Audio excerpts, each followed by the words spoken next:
September 21st, 2017, downtown San Francisco.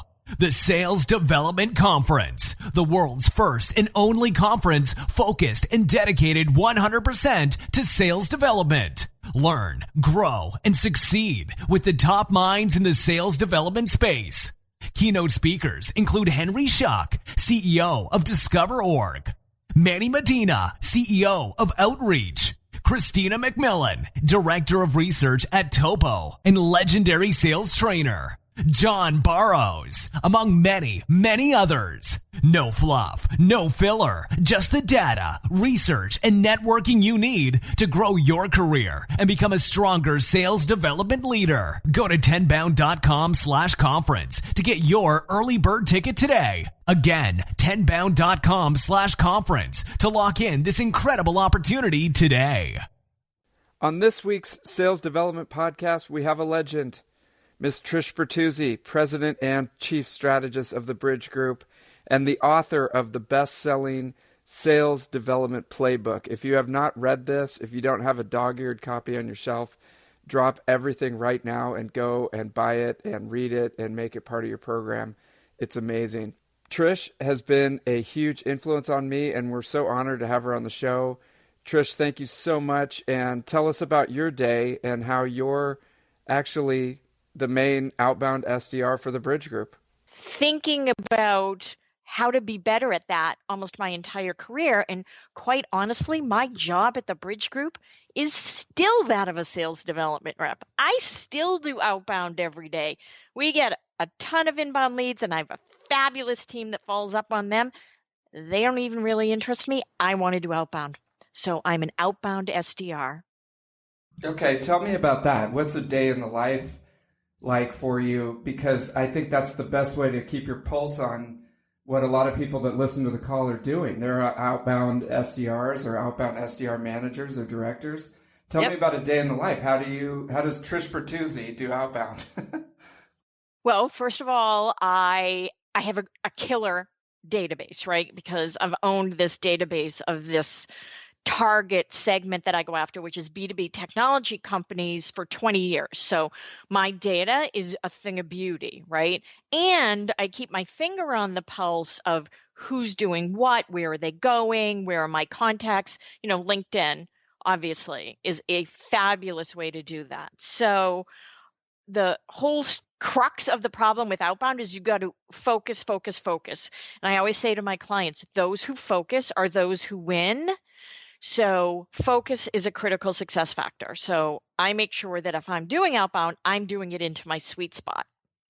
The other thing I do is I develop stories to tell my buyers, right? So if I'm going after the CRO, I have a very specific story about what I know about that person, their company, their go-to-market strategy. But if I go after the CMO at that same company, which I quite often do, it's a different story, because both those people care about different things. So when I get messages from outbound SDRs that sound like this, "Hi, Trish, this is Sue with Acme Corp. We work with companies like American Express, SAP, and Salesforce, helping them to implement ERP systems."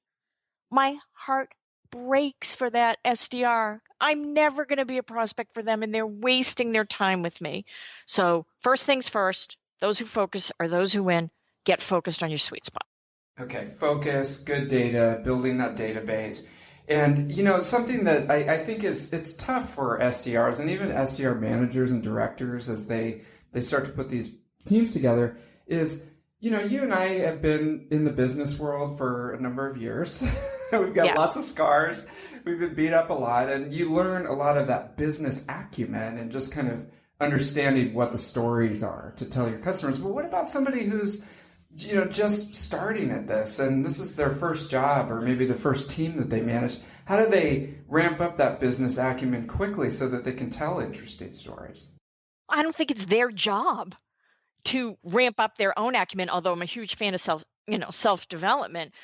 If there's a new SDR who hasn't been handed that information, hasn't been handed a playbook on how to be successful that contains everything from what's our sweet spot, what's our elevator pitch, how do you do an introduction, what are the buyer personas, what matter to those people, what's a day in their life look like, how do you handle objections, how do you position against the competitors? Go find another job, right? Leave that company and go find someone who's actually going to invest in your success, because where you are, you're just a dialing monkey. Oh boy. Okay. So if somebody's out there and they're talking to companies and they're lining up interviews and things like that, it sounds like one of the main things is, walk me through your onboarding and training process and how that works, because, you want me to come in and call every WAN distributed cyber network company in the United States. And I've never been in that position before. So how are you going to help me to get there, right? Oh my God. I think asking the question, what does your onboarding and training program look like, is such a critical question. It is a candidate's market. People need to understand that.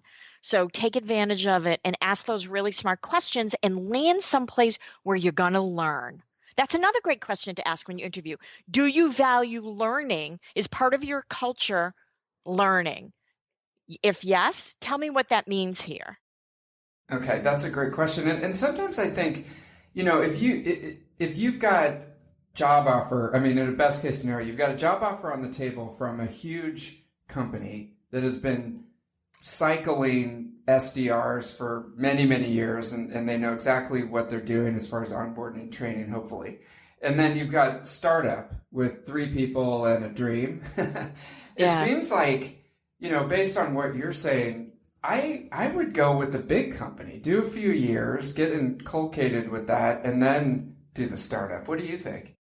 So that is a super interesting topic, because sometimes what happens is when you go with the big company and you're given everything, right? And you're indoctrinated in their big company way, which might not be as nimble and as current as a startup company, but you get stuck, and maybe some of your development muscles might atrophy.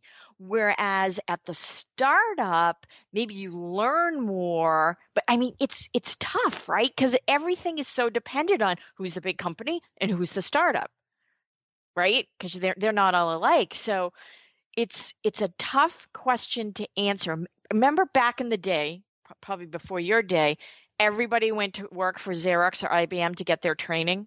Everybody. Mm-hmm. That was the way you started your career in sales. Well, we've got to find those next companies that are willing to invest in helping their SDRs really be successful, and then make sure that everybody knows about them and that they have a great talent pool accessible. Yeah, exactly. And I actually see a few through my window. I'm in downtown San Francisco today, and they're building the Salesforce Tower, which is this gigantic thing that's dominating the skyline. And when I think about those type of things, it's Salesforce and LinkedIn. They've got the pipeline. Salesforce was the big one that came out with when it went from telemarketing to sales development. It was all Salesforce and Aaron Ross and Mary Lou Tyler's book and things like that. So, that it seems like those companies are doing something right as far as putting people through the pipeline. I would think when I went into my first career, I was with this mega corporation called EDMC, and they actually flew everybody out to Pittsburgh, and we went through 2 weeks of sales training, and that's just unheard of nowadays. Oh, it is. See, this is what kills me. We will invest so much money in hiring people, but we won't invest so much money on training them. So what's the average hiring budget? I don't know, $12,000-$14,000 it costs to hire an SDR, if not more. What do we budget for training for that rep? Maybe $1,000 a year? What? How does that even make sense? No, let's find them, but let's not keep them. Right, and then you're kind of out on a limb as an SDR, and even the SDR manager, because you're trying all these different things, nothing's working, everyone's getting disappointed, and then it's like, hey, let's pull the plug on the whole thing. So now let's take it up a level. If you're the VP of sales or the VP of marketing and you're looking at your sales development program and going, I don't know what's going on here. Like, I better call, the bridge group and figure out what's going on here. What would you recommend they do as far as onboarding, training, getting people the skills they need? I mean, I talk about this in the book, and I talk about this all the time. The first thing you need to do if you have a young team is teach them about your buyers. Don't talk about your product. It doesn't matter. Your product means nothing to a young SDR. They need to understand, all right, I'm going to sell to CFOs.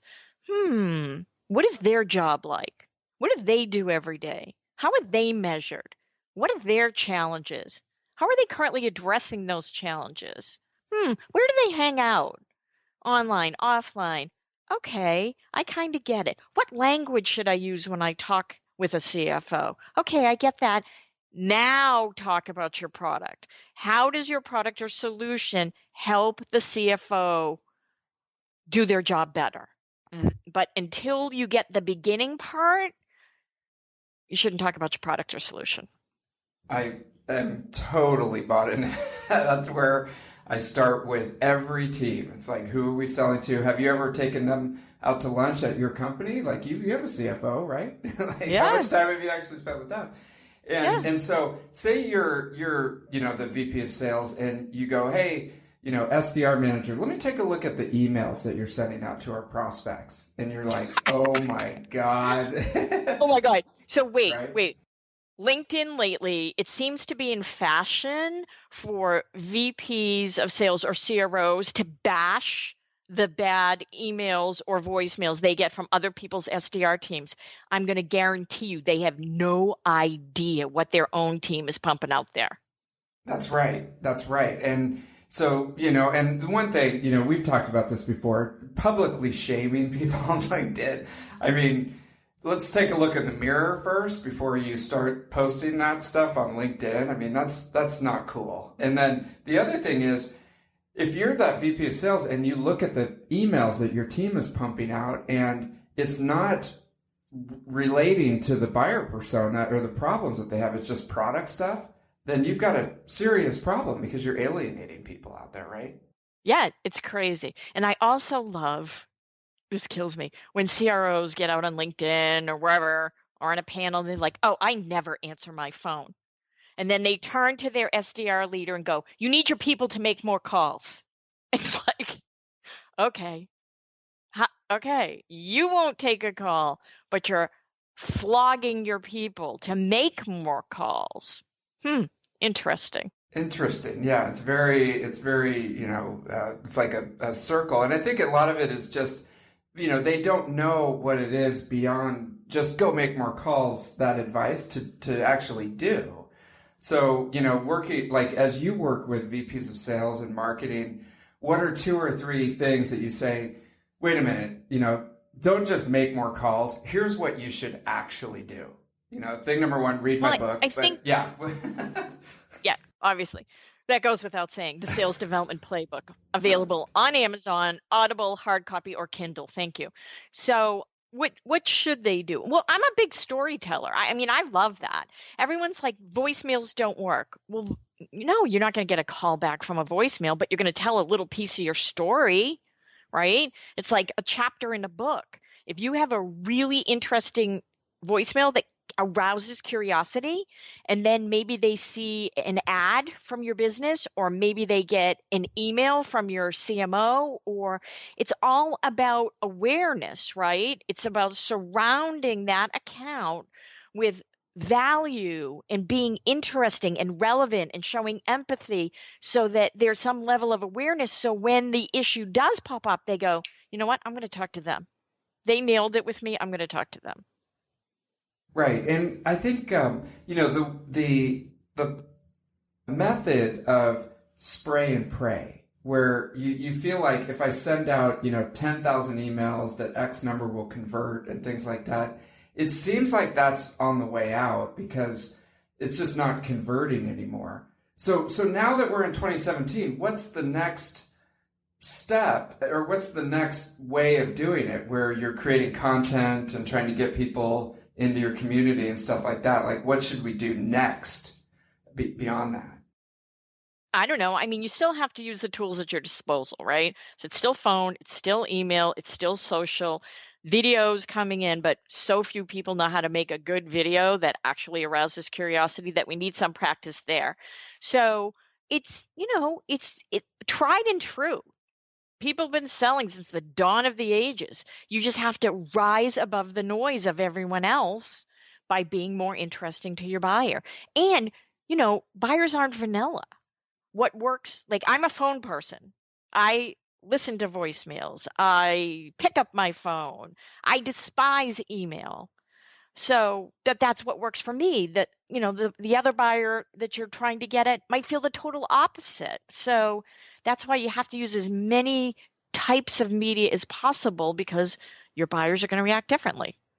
Yeah, I agree. And there's a good piece of research that came out from the Topo blog around nothing's dead. It was kind of like, the argument is, well, cold calling's dead, or social media is dead, or email's dead. Everyone's trying to, pitch some kind of thing that's dead already, but it's actually nothing's dead. It's just that, you have to find, I think what you're saying, what your buyer would react to, and then come at them with a valuable offer that will help solve their problems. Absolutely. Okay. All right, cool. So say somebody's, they're coming in as an SDR, they've been doing the job for a while, and, they need sort of extra push or some motivation or something because it's becoming sort of a grind. Do you have any advice for somebody who's going, God, this is a real grind and I'm not sure if this is for me. I don't know if I'm going to make it. And they're kind of feeling that anxiety right now. Well, it is a grind. Like, who likes to suffer massive rejection every day, right? It is a grind, but so's every job. At the end of the day, you go to work and you kind of do the same thing every day. So it's not that you're going to go do something else and, unicorns are going to sprinkle fairy dust on you. Every job is a grind at some level. So what you have to do is try different things. If you're feeling like it's a grind, it's probably because you're grinding it out. So switch up your voicemails, switch up your emails, role play with your team members, go talk to that CFO if you're selling to CFOs. Do something else to make yourself stand out from the crowd. Nobody owns your success other than you. So don't sit there and wait for your company, your manager, your director, or your vice president to deliver for you because you'll be disappointed. Take care of it yourself. Right. I think that goes along with anything, really. It's sort of an internal locus of control versus an external locus of control. And I think that's where people get in trouble a lot with, going on Facebook and following the politics and following all the negativity that's out there in the world. And they're going, if this was all straightened out, then I'd be happy, but it's actually, dude, it's up to you. Like, at the end of the day. Pretty much. Yeah. Pretty much. And there's so many, and you run many of the fabulous meetings in the Bay Area where you can go talk to your peers. Get out of your silo, get out of just your company's way of thinking and go to one of the meetups or the AAISP events or whatever the case may be and talk to your peers. Get refreshed, get energized, get new ideas. I mean, it's not a static career. It's moving every day. People are learning new things every day. So make sure that you're availing yourself of those things. Yeah, and the sales development it's a platform. It's like a springboard for so many different things that you could do depending, if you're a newer person coming into the workforce, you're trying to figure out what to do.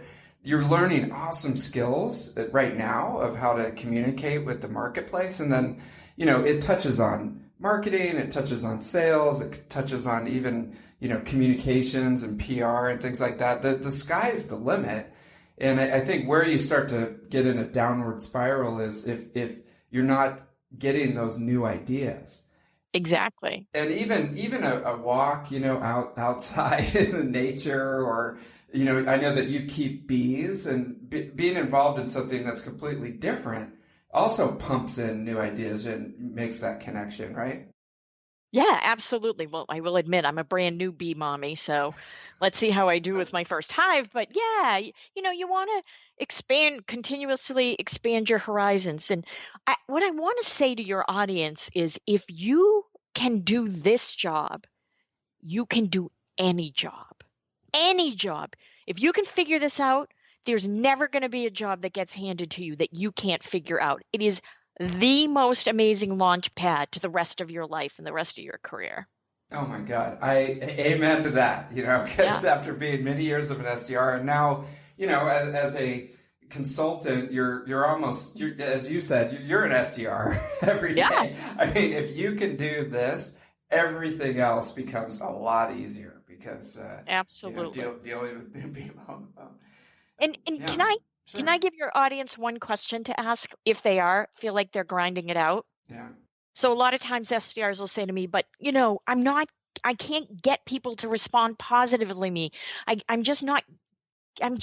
What should I do? Ask your audience. Like if you're talking to someone and they're like, yeah, no, yeah, no. Just say, may I ask you a question?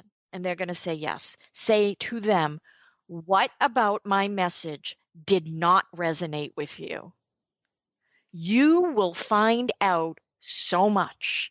When I've asked that question, I've heard people go, you know what, Trish, you caught me off guard. I wasn't even really listening to what you were saying. How about if we talk some other time? Or I've had people say, you know what, Trish, to be honest with you, I'm not the right person. You should talk to so-and-so. Or I've had people say, you know what, Trish, I don't need you. I got it going on over here. We're good. Good. I'll move on. Thank you for being honest with me. But just asking the question really will teach you so much about both your process and your message. You'll leapfrog ahead.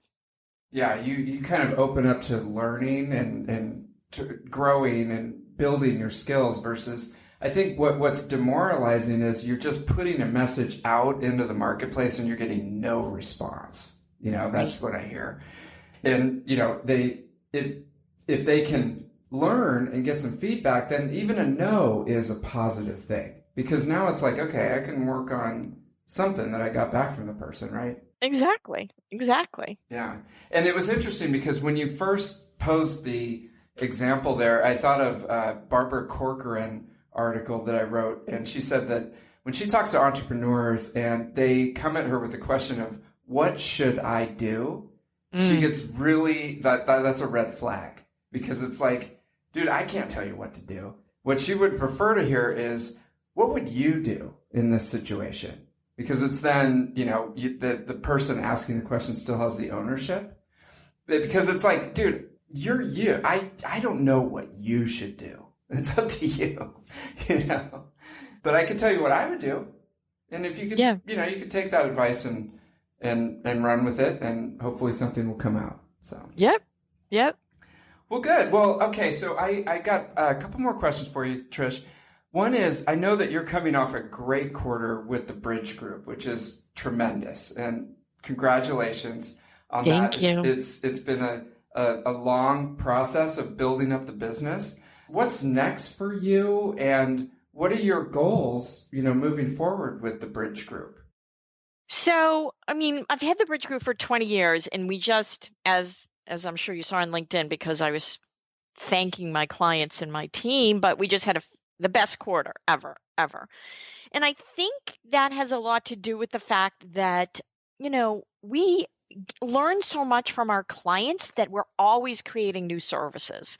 So this year, well, actually, it's late last year, we created a service called Account-Based Revenue, ABR, where we'll go in on the sales side with our marketing partner, Inverta, on the marketing side, and we help people create account-based selling strategies, right?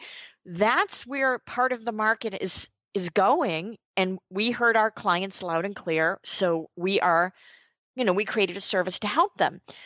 Along those same lines, many of my clients are coming to me and saying, well, when are you ever going to move this, what you know about sales development and inside sales, when are you going to move it over to customer success? I'm like, great question. So next year, I'm going to start building out some type of service around customer success. I'm in the research phase right now, but my point, or what I'm trying to communicate, is I'm 20 years in. I've had the best quarter in the history of the business, and feet don't fail me now. Like, what is the next thing I have to focus on? Always keep learning, always keep listening. That's the part of my job that I love, is talking to people who teach me things. So I love it. I think you're right on. I got a couple of follow-ups, but I just want to say that I'm about a year into my entrepreneurship journey from being in the corporate world for a long, long time. And one of the things that's weird is I love Mondays. Mondays are great. I mean, I get up every day, on a Monday and go, okay, people are back in the office. Now we can start communicating again, which is a totally, and I'm thinking, as you're talking, you've been doing this for 20 years and you're still jazzed about it. You're getting into customer success. You've got your ABR program. It's amazing, the mindset. Well, I mean, I will tell you, Thursday and Friday were end of quarter, so I couldn't talk to my CROs. And then, today's a holiday, tomorrow's a holiday. I'm like, oh my God, I can't get on the phone and be an SDR for days. What am I going to do? Yeah, that's bad. Right. That's probably applying a little bit too much passion, but you can take care of your bees and hopefully, walk around your place. Okay, so 2 questions. Account-based revenue. I know that's something that we could talk about for a long time, but that caught my eye because a couple of years ago it was account-based marketing that's coming out, and then it was account-based sales development, and then it was just account-based everything, right? But now I think you really pinpointed, well, what are we doing all this stuff for, right? It's the revenue. Right. So, it was ABM, ABSD, ABE. I'm like, no, it's about one thing. And the one thing is the cha-ching. So let's call it account-based revenue, because if you're not measuring it on revenue, here we go again with just another strategy du jour. So, and I think when you call it something like that, when we go into our clients and we say, we're going to help you build an account-based revenue strategy, and we're working with sales and marketing, that kind of puts a vision right front and center. If you call it what it is, that it's about revenue, then both of those organizations, actually the entire organization, has an understanding of what you're trying to accomplish. And what you're trying to accomplish is to generate incremental revenue. Right. And it gets rid of those silos that still exist. I mean, it doesn't get rid of them, but it tries to blow up the silos as much as possible. A couple, 5 or 10 years ago, there was a new position called the CRO, right? It was supposed to be the Chief Revenue Officer, and they were in charge of revenue. And it seemed theoretically that they would be, in charge of the account-based revenue, from marketing to sales development to sales, even to customer success. I mean, who's ever bringing in the revenue, they're in charge of. But then when I've actually worked with them, they're just basically VPs of sales with a different title. So it seems like in a perfect world, if I could put together a perfect org, the CRO would be in charge of account-based revenue, all that stuff, and everybody would kind of roll out. Yeah.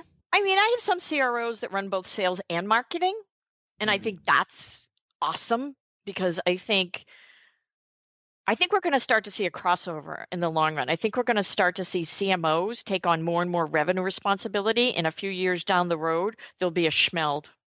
Right. The technical word. Yeah, the technical schmeld. Yeah. Okay. It's going to be exciting. Now is a super exciting time to be in either of those fields. Yeah, and also with customer success, I mean, we've spent the last 10 years trying to get customers on board and knocked ourselves out with the sales development, and then getting them to sign the deals with the sales. And now they've got a customer base, a subscription customer base, with the software as a service. And now customer success is coming to the forefront. So you guys are all over that too. Well, we're learning. We're researching and we're learning and we're loving it. I think that's going to be huge. Well, Trish, thank you so much for coming on the show. I think it's been super valuable for everybody, from the CEO to the sales development rep that's trying to figure stuff out. If folks want to get in touch with you, how do they go about contacting you directly? So it's Trish at bridgegroupinc.com. I'm not one of those executives who won't give out my email. There it is. Or you can follow me on Twitter at bridgegroupinc. Yeah, and just for the love of God, figure out what is important to Trish, how to solve her business problems, and do some research on the Bridge Group before you reach out. Yeah, do yourself a favor. You don't want me coaching you live, believe me. Maybe that's the next show that we do. We'll have a call-in show. Give us your best pitch, and Trish and I will tell you what we really think.